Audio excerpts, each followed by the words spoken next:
ओम शांति।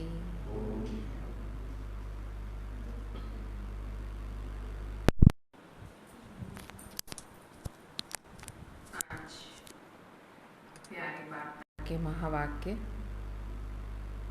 मीठे बच्चे, अभी तुम्हें पवित्र जीवात्मा बनना है। अभी तुम्हें पवित्र जीवात्मा बनना है। इस समय कोई पवित्र जीवात्मा नहीं है। तुम्हें पवित्र जीवात्मा बनना है और इस समय कोई पवित्र जीवात्मा नहीं है। इसलिए अपने को महात्मा भी नहीं कहला सकते। इस समय कोई पवित्र जीवात्मा नहीं है, इसलिए बाबा कहते कोई अपने आप को महात्मा नहीं कहला सकते। आज का प्रश्न है, सतयुगी राजाई का इनाम किन बच्चों को प्राप्त होता है? सतयुगी राजाई का इनाम किन बच्चों को मिलेगा? किन बच्चों को?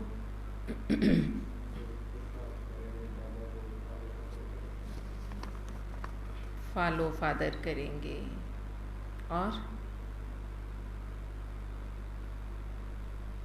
और किन को मिलेगा? क्या क्वालिटी है आप में? और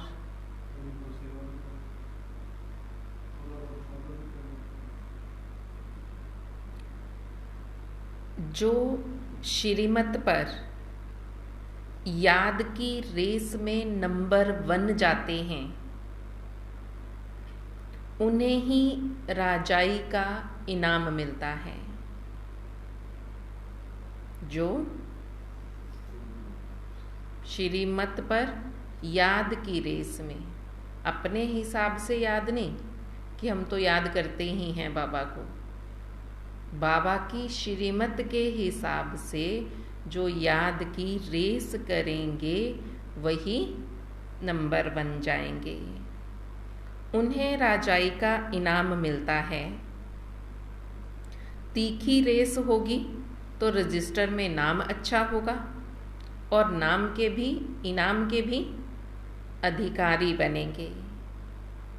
तुम बच्चे दूरादेशी बन बड़ी दूर की रेस करते हो। 1 सेकंड में निशान तक पहुंच वापस लौट कर आते हो। तुम्हारी बुद्धि में है, पहले हम मुक्ति में जाएंगे, फिर जीवन मुक्ति में आएंगे। तुम्हारे जैसी रेस कोई और कर नहीं सकता। आज का गीत है, आखिर वह दिन आया आज। ओम शांति। यह कौन जानते हैं कि आखिर वह दिन आया आज? कौन जानते हैं? हम बच्चे जानते हैं। आखिर वह दिन आया आज जो हम बेहद के बाप के सम्मुख बैठे हुए हैं। आत्मा कहती है इस शरीर के द्वारा, अभी तुम बैठे हो, तुम जानते हो हम आत्माएं अभी परमपिता परमात्मा के सम्मुख बैठी है। बरोबर 5000 वर्ष पहले भी हम आत्माएं यानी जीव की आत्माएं परमात्मा के सम्मुख बैठी थी। आत्मा कहती है यह मेरा शरीर है। शरीर नहीं कहेगा कि यह मेरी आत्मा है। हम आत्माओं का बाप आखिर आज आया हुआ है और आना भी जरूर है, भक्ति का फल देने के लिए, ज्ञान देने के लिए, ज्ञान से सद्गति करने के लिए। आखिर इन आया है। ये सारी दुनिया नहीं जानती। बाबा आया हुआ है, हमें भक्ति का फल दे रहे हैं, ज्ञान दे रहे हैं। बाबा कहते ये बात सारी दुनिया नहीं जानती। सारी दुनिया के सम्मुख तो हो ही भी नहीं सकते। तुम बच्चों को भी नंबरवार पुरुषार्थ अनुसार निश्चय है। पहले तो आत्मा निश्चय करती है, फिर निश्चय करते हैं हमारा बाप फिर से आया हुआ है। पहले पहले निश्चय क्या करते हैं? हम आत्मा हैं और फिर हमारा बाबा आया हुआ है। तुम समझते हो ऐसा सब पर निश्चय, ऐसा सबको निश्चय नहीं है। परंतु ऐसे भी नहीं कि यह ऐसा विचित्र है जो घड़ी घड़ी भूल जाता है। हम आत्मा हैं, परमपिता परमात्मा के सम्मुख हैं। सारी दुनिया के सम्मुख भी नहीं आ सकेंगे। यह भूल जाते हैं कि हम परमपिता परमात्मा के सम्मुख बैठे हैं। यह तो दुनिया भी जानती है।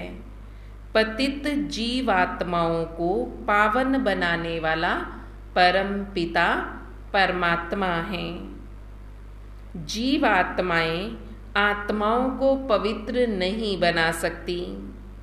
सभी जीवात्माएं हैं और सबको पवित्र बनाने के लिए परमपिता परमात्मा ही आते हैं।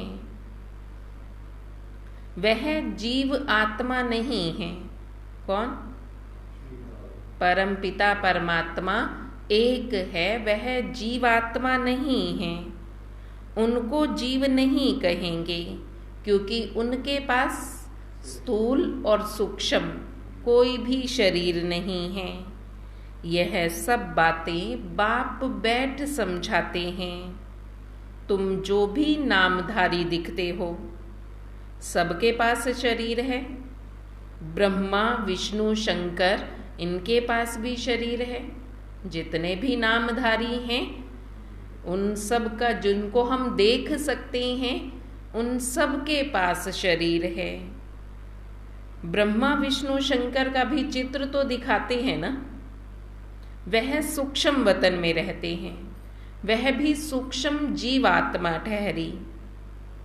ये बड़ी समझने की बातें हैं। मनुष्य तो भल कहते हैं फलाना महात्मा है, परंतु पतित दुनिया में महात्मा कहाँ से आ सकते हैं? यहाँ कोई सुप्रीम पावन हो ही ना सके। हाँ, वह सुप्रीम बाप पावन बना कर गए हैं। सतयुग आदि में देवी देवता थे। यह तो जरूर समझेंगे कि पवित्र आत्माएं थी, अभी पतित जीवात्माएं हैं। पावन जीवात्माएं थी। बरोबर सतयुग आदि से सृष्टि पर पवित्र जीवात्माएं थी। उन्हों को महान आत्मा कहेंगे। जब पवित्र हैं तो बाबा कहते तब कहेंगे महात्मा। बाकी अपवित्र हैं तो महात्मा नहीं कह सकते इस दुनिया में।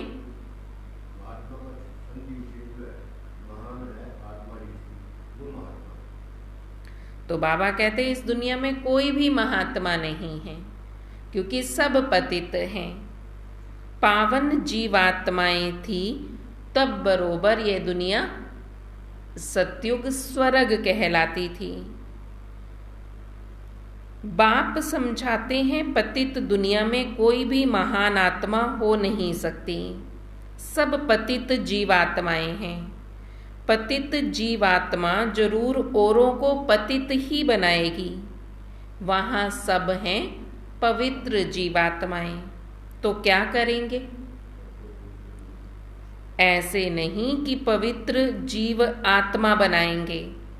वहां तो बनाने की बात ही नहीं है।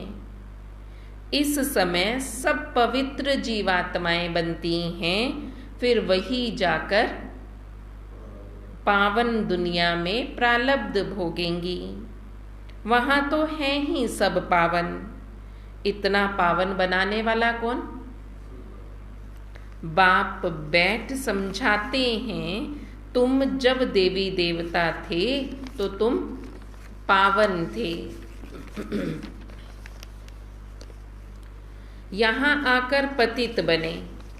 यह है ही पाप जीवात्माओं की दुनिया। अक्षर बिल्कुल क्लियर समझाना है। पाप जीवात्मा, क्योंकि आत्मा भी पतित है और शरीर भी पतित है। वहाँ फिर महात्मा अक्षर नहीं देते हैं, क्योंकि वहाँ है ही सब पवित्र। वहाँ तो पवित्रता ही पवित्रता है। कहते भी हैं देवी देवता हैं। सर्वगुण संपन्न, 16 कला संपूर्ण, संपूर्ण निर्विकारी, मर्यादा पुरुषोत्तम, अहिंसा परमो धर्म जीवात्माएं हैं।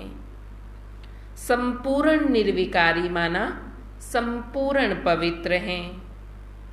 तुम बच्चों को समझाया जाता है, सन्यासी पवित्र रहने लिए पुरुषार्थ करते हैं। अच्छे अच्छे सन्यासी पवित्र रहते हैं, जिनको महात्मा कहा जाता है। पवित्र रहने के लिए अलग रहते हैं, परंतु वह हैं निवृत्ति मार्ग वाले। उनको भक्ति मार्ग में महात्मा कहेंगे, ज्ञान मार्ग में नहीं कहेंगे। ज्ञान और भक्ति दोनों अलग अलग गाए जाते हैं। आधा कल्प सत्युग त्रेता में ज्ञान की प्रारब्ध है, यहाँ फिर भक्ति की प्रारब्ध कहेंगे। यह है भक्ति मार्ग। पहले भक्ति भी अव्यभिचारी होती है, फिर अंत में तमो प्रधान व्यभिचारी भक्ति होती है। अभी व्यभिचारी भक्ति का अंत होना है, तब बाप आए हैं। बाप एक ही बार आकर ज्ञान से आधा कल्प के लिए तुम्हारी प्रारब्ध बनाते हैं। तुम नंबर 1 पुरुषार्थ करते हो। कोई तो राजा रानी बनते हैं, कोई फिर प्रजा व दास दासी बन जाते हैं, क्योंकि राजधानी स्थापन हो रही है। तुम अब दूरादेशी बुद्धि बनते हो। दूरादेशी बुद्धि को त्रिकालदर्शी कहा जाता है। जिन्हें तीनों लोकों, तीनों कालों का ज्ञान है, उन्हें त्रिकालदर्शी कहा जाता है। तुम अब तीनों लोकों को जानते हो। मूल वतन, सूक्ष्म वतन, स्थूल वतन, 3 लोक हुए ना। तुम अब दूरादेशी बन गए हो। तुम्हारी बुद्धि से अंत तक, तुम्हारी बुद्धि अब अंत तक जाती है, नंबर वार पुरुषार्थ अनुसार। कोई कमजोर हैं, कोई तीखे हैं। कमजोर हैं तो रेस में पीछे रह जाएंगे, तीखे हैं तो रेस में भी तीखे जाएंगे। यह तो बहुत बड़ी दूरादेशी रेस है। जब तक जीना है रेस चलती ही रहेगी, रेस करते ही रहना है। कभी सुना है क्या? कभी सुना है आत्माओं की भी रेस होती है? जीव आत्माओं की तो रेस देखी है, सुनी है, परंतु बाबा कहते ये है तो आत्माओं की रेस है। तुम आत्माएं जानती हो हम स्टूडेंट हैं और हमारी यह रेस चल रही है। बुद्धि से जानते हैं वास्तव में हम रेस पर हैं। हमें फलाने निशान तक पहुंचकर फिर लौटना है। तुम आत्माओं की ये बड़ी दूर की रेस है। वो रेस करने वाले जानते हैं कि हमें वो सामने निशान दिख रहा है, वहाँ तक हाथ लगाकर फिर लौटना है। पर बाबा कहते तुम्हारा निशान तो बहुत दूर है, इसलिए तुम्हारी बहुत दूर की रेस है। बुद्धि जानती है हम वास्तव में वहाँ के रहने वाले हैं। वहाँ तो 1 सेकंड में पहुँच जाएंगे। जहाँ तक हमें रेस लगाकर वापस आना है, तो बाबा कहते वहाँ तो तुम सेकंड में पहुँच जाएंगे, जीवन मुक्त बन जाएंगे। हम असुल परम धाम के निवासी हैं। ये बातें यथार्थ रीति बुद्धि जानती है। हम परम धाम जाएंगे फिर आएंगे।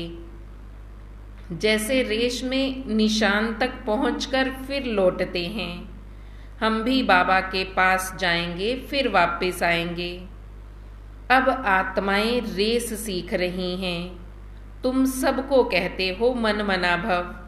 बुद्धि का योग अपने बाप और परम धाम से रखो, जहाँ तुम अशरीरी रहते हो।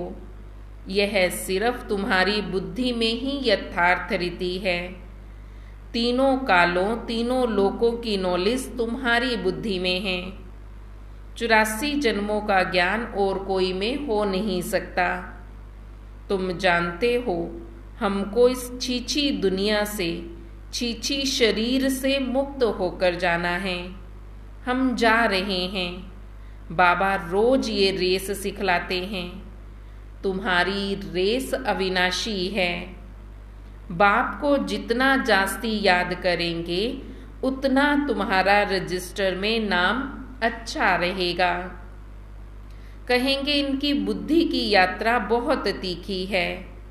याद से ही विकर्म विनाश होंगे। याद नहीं करते तो विकर्म विनाश ना होने के कारण पिछाड़ी में रह जाते हैं। प्रजा व दास दासी बनना ये कोई प्राइज नहीं है। प्रजा में आना व दास दासी बनना, बाबा कहते ये तो प्राइज लेने वाला काम नहीं किया। ये तो कोई भी बन जाएगा। एक दिन ज्ञान सुना, वो भी स्वर्ग में आ जाएंगे। प्रजा में व दास दासियां ही तो बनेंगे ना।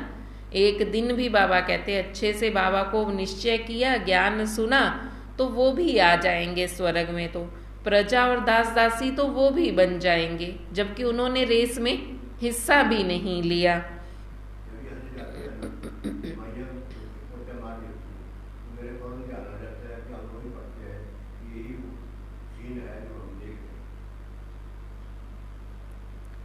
तो बाबा कहते ये तो कोई प्राइज लेने वाला काम नहीं किया ना।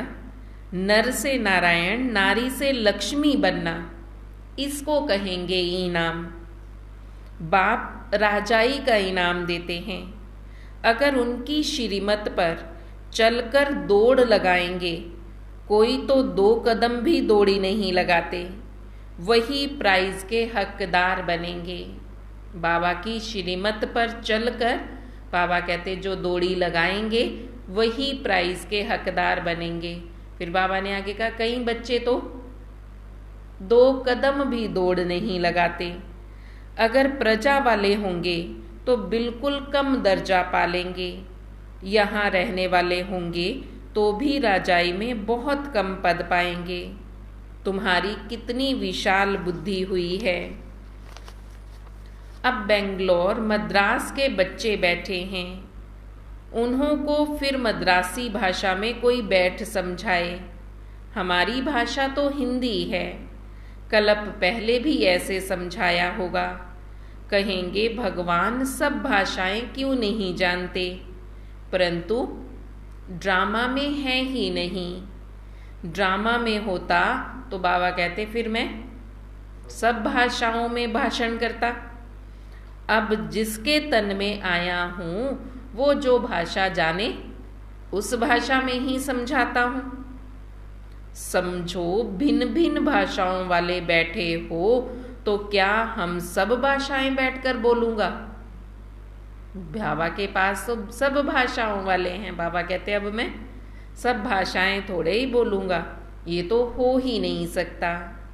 एक दो को भी कहाँ तक सुनाएंगे, घमासान हो जाएगा। बाबा कहते एक दो भाषा भी कहाँ तक सुनाऊंगा, फिर अलग अलग भाषा में कहेंगे सुनाएंगे तो सारा ही घमासान हो जाएगा। तो समझना चाहिए, बाबा ने कल्प पहले जिस भाषा में समझाया था उसी भाषा में समझाते हैं।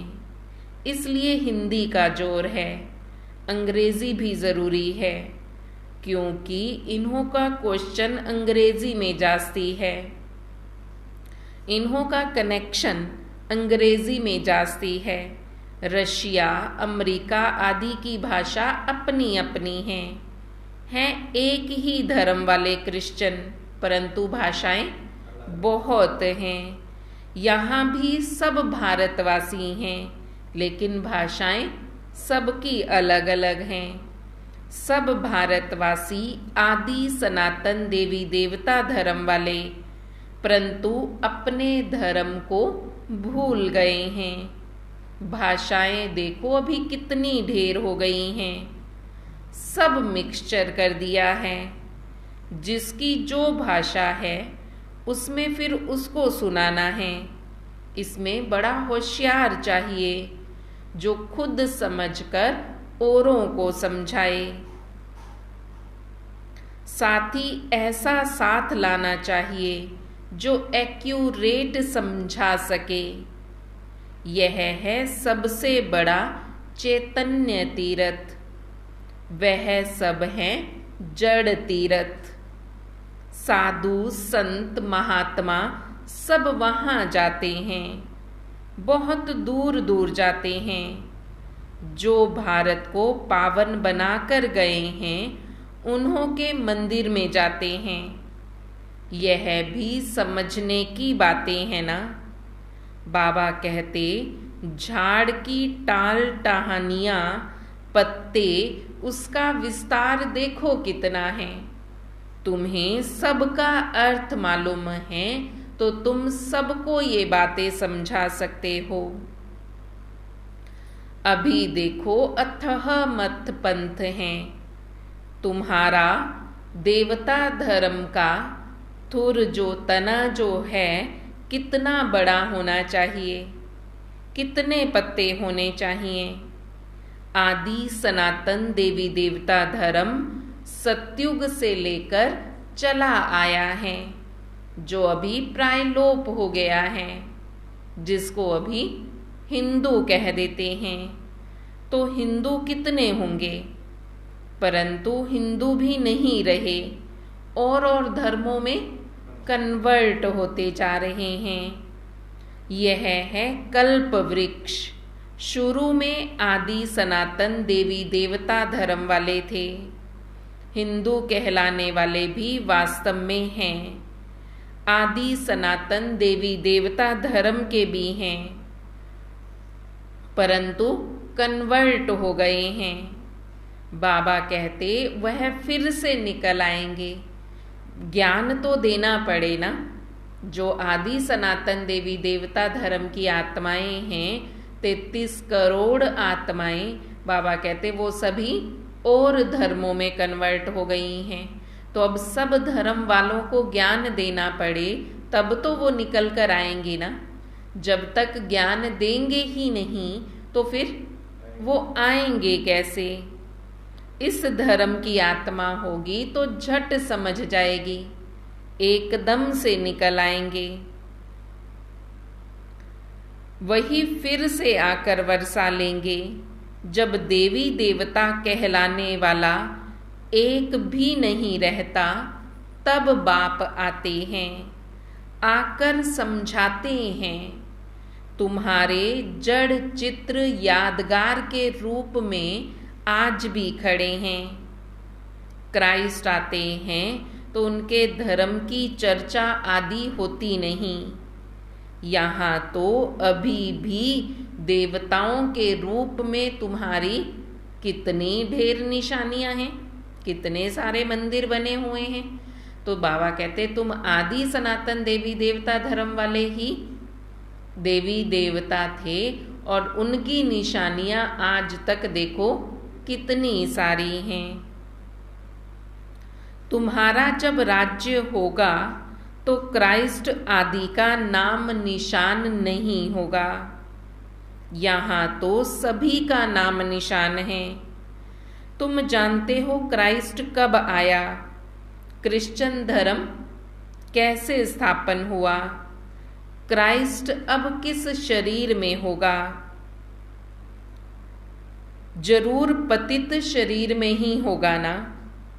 खुद तो पावन था, परंतु जन्म बाय जन्म फिर पतित ही बनते जाते हैं। तुम बच्चों की बुद्धि में अब सारा ज्ञान आ गया है। तुमको बाबा ने दूरादेशी बनाया है। हम आत्माएं कहाँ रहती हैं, कहाँ से आती हैं, ये किसी को भी पता नहीं है। रहने के स्थान को ही परमात्मा मान लिया है।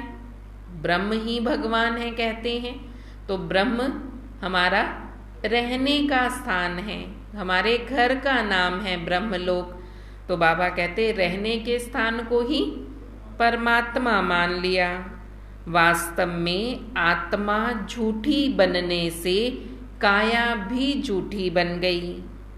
साधु लोग कह देते हैं झूठी माया, झूठी काया, झूठा सब संसार। बाकी आत्मा तो निर्लेप है। झूठी माया, झूठी काया, झूठा सब संसार कहते हैं और साथ ही कह दिया आत्मा निर्लेप है। अपने मतलब की बात कह देते हैं। ऐसे क्यों नहीं कहते कि झूठी आत्मा, झूठी आत्मा की काया, काया को कोई पर, काया को भी अर्थी पर बिठाते हैं। आत्मा को तो अर्थी पर नहीं बिठाते ना। काया अर्थी पर काया को बिठाया जाता है। आत्मा ने तो एक काया को छोड़ा और दूसरी काया में जाकर प्रवेश किया। ये सारी समझ की बातें हैं। अगर आत्मा निर्लेप होती तो आत्मा को भी अर्थी पर बिठाना चाहिए, परंतु तुम जानते हो सारे फल, जो भी अच्छे बुरे पाप पुण्य का फल है वो आत्मा को भोगना है। दुखी होते हैं तो समझते हैं ना कि कोई जन्म में हमने पाप किए हैं, उसका हमें फल मिल रहा है। तो आत्मा फिर निर्लेप कैसे हुई? जब ये समझते हैं दुख होता है तो हमने किसी जन्म में पाप किया है, तो जरूर आत्मा पर लेप लगा है, तब ही तो आत्मा वो भोग रही है ना। बाकी काया तो बदल जाती है। जिस काया से पाप किया था वो काया तो अब नहीं है, तो भोगना किसको भोगनी पड़ेगी? आत्मा को ही तो भोगनी पड़ेगी ना। काया तो चली गई, काया तो खत्म हो गई, वो काया को तो जला दिया, उसको तो कोई दुख तकलीफ नहीं हुई। क्यों?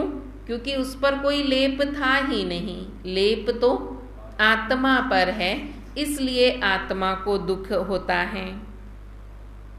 ये सारी बाप ही बातें समझाते हैं। कोई भी साधु संत आदि को तुम ये सब बातें समझा सकते हो। यहाँ पतित दुनिया में कोई भी महात्मा नहीं है। महान आत्माओं को पावन आत्मा कहा जाता है, तो शरीर भी पावन चाहिए। यह है ही आयरन एज्ड दुनिया। परंतु कन्या जब तक विकार में नहीं जाती तब तक पूजी जाती है।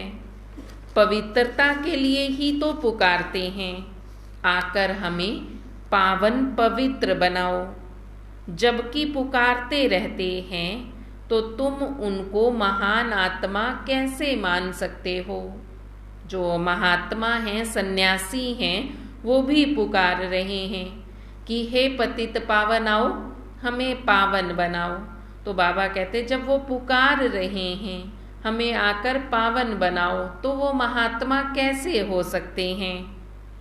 अभी महात्मा तो कोई है नहीं। यह है विचित्र परमपिता परमात्मा। विचित्र क्यों कहा? क्योंकि उनके पास हमारे जैसा चित्र अर्थात शरीर नहीं है। तुम जानते हो, हम जो पावन जीवात्माएं देवी देवता थी, अभी पतित बनी हुई हैं, धर्म भ्रष्ट कर्म भ्रष्ट बन गई हैं। क्रिश्चियन लोग अपने धर्म को जानते हैं, झट कहेंगे हम क्रिश्चियन हैं। तुम ऊंचते ऊंच धर्म वाले अपने धर्म को भूल गए हो, और भूल जाने से धर्म भ्रष्ट कर्म भ्रष्ट बन पड़े हो। तुम श्रेष्ठाचारी थे, अब रावण ने भ्रष्टाचारी कर दिया है। यह अर्थ भी तुम समझ सकते हो। तुम बच्चे अभी अपने भविष्य ऊंच तकदीर बनाने के लिए धारणा कर रहे हो। श्रीमत का उल्लंघन करने से तकदीर को लकीर लग जाती है। यह भी भूल जाते हैं कि श्रीमत देने वाला बाप है। तो आखिर वह दिन आया आज। यह तुम जानते हो कि बाप अब हमारे सम्मुख आए हैं। सब एक्यूरेट नहीं जानते, अंत में जानेंगे जब पूरा समझ जाएंगे। अभी तो घड़ी घड़ी भूल जाते हैं, मुश्किल कोई सच बतलाते हैं, झूठ बोलने में देर नहीं लगाते। माया अच्छे अच्छे रुस्तम बच्चों को भी थप्पड़ लगा देती है। बाबा तो सब जानते हैं, बतलाते हैं तुम भूल करते हो, बड़ी डिससर्विस करते हो। अब बाप तुम्हें ऊंच बनाने के लिए पढ़ाते हैं, इसलिए कभी कोई भूल व डिससर्विस नहीं करनी चाहिए। पूरा बाबा की श्रीमत पर चलना चाहिए। अच्छा, मीठे मीठे सिकिल दे बच्चों प्रति मात पिता बाप दादा का याद प्यार और गुड मॉर्निंग। रूहानी बाप की रूहानी बच्चों को नमस्ते। रूहानी बच्चों की रूहानी बाप दादा को दिल व जान सिक व प्रेम से नमस्ते नमस्ते नमस्ते जी। धारणा के लिए मुख्य सार है, दूरादेशी बन तीनों लोकों और तीनों कालों को जान बुद्धि से रेस करनी है। इस छीछी दुनिया छीछी शरीर से मुक्त होना है। क्या करना है? दूरादेशी बन तीनों लोकों तीनों कालों को जान बुद्धि से रेस करनी है, और इस छीछी दुनिया और छीछी शरीर से मुक्त होना है। रेस करेंगे तभी मुक्त होंगे। झूठ बोलने की आदत को मिटाना है। श्रीमत का उल्लंघन करके डिससर्विस नहीं करनी है। आज का वरदान है, सतगुरु बाबा वरदान दे रहे हैं, लौकिक वृत्ति दृष्टि का परिवर्तन कर अलौकिकता का अनुभव करने वाले ज्ञानी तू आत्मा भव। लौकिक वृत्ति दृष्टि का परिवर्तन करो।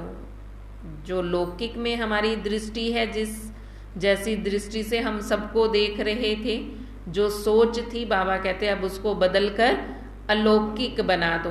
अपनी दृष्टि को भी और अपनी वृत्ति को भी अलौकिक बना दो, तब ज्ञानी तू आत्मा बनेंगे। लौकिक संबंधों के बीच में रहते हद के संबंध को ना देख आत्मा को देखो। रहना तो लौकिक संबंधों के बीच में है, लेकिन उन संबंधों के बीच में रहते हुए भी हद के संबंधों को नहीं देखो, शरीरों को नहीं देखो, आत्मा को देखो। सबकी आत्मा को देखना है।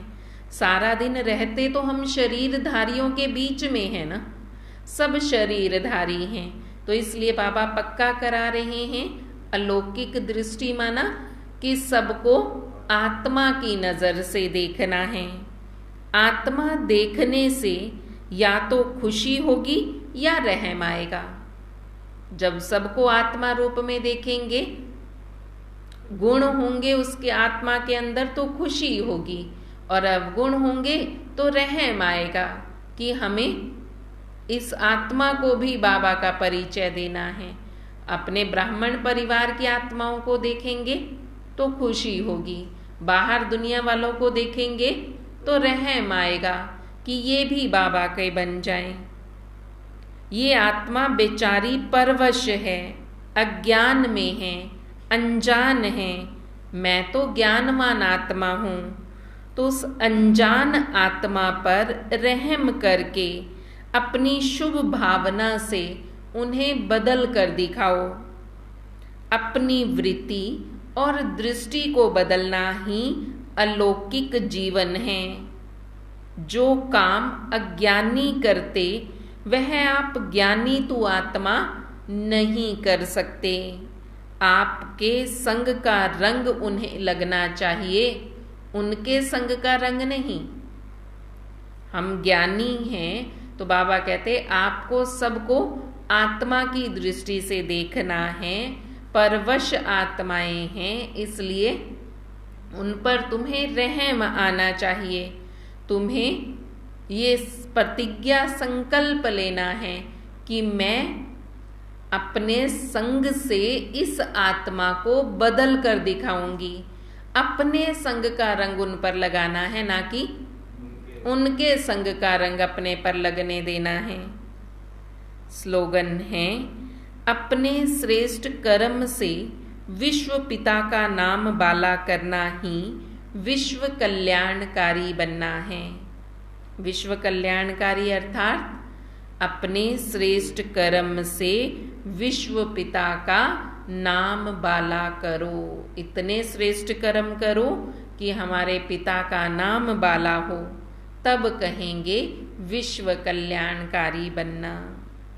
ओम शांति।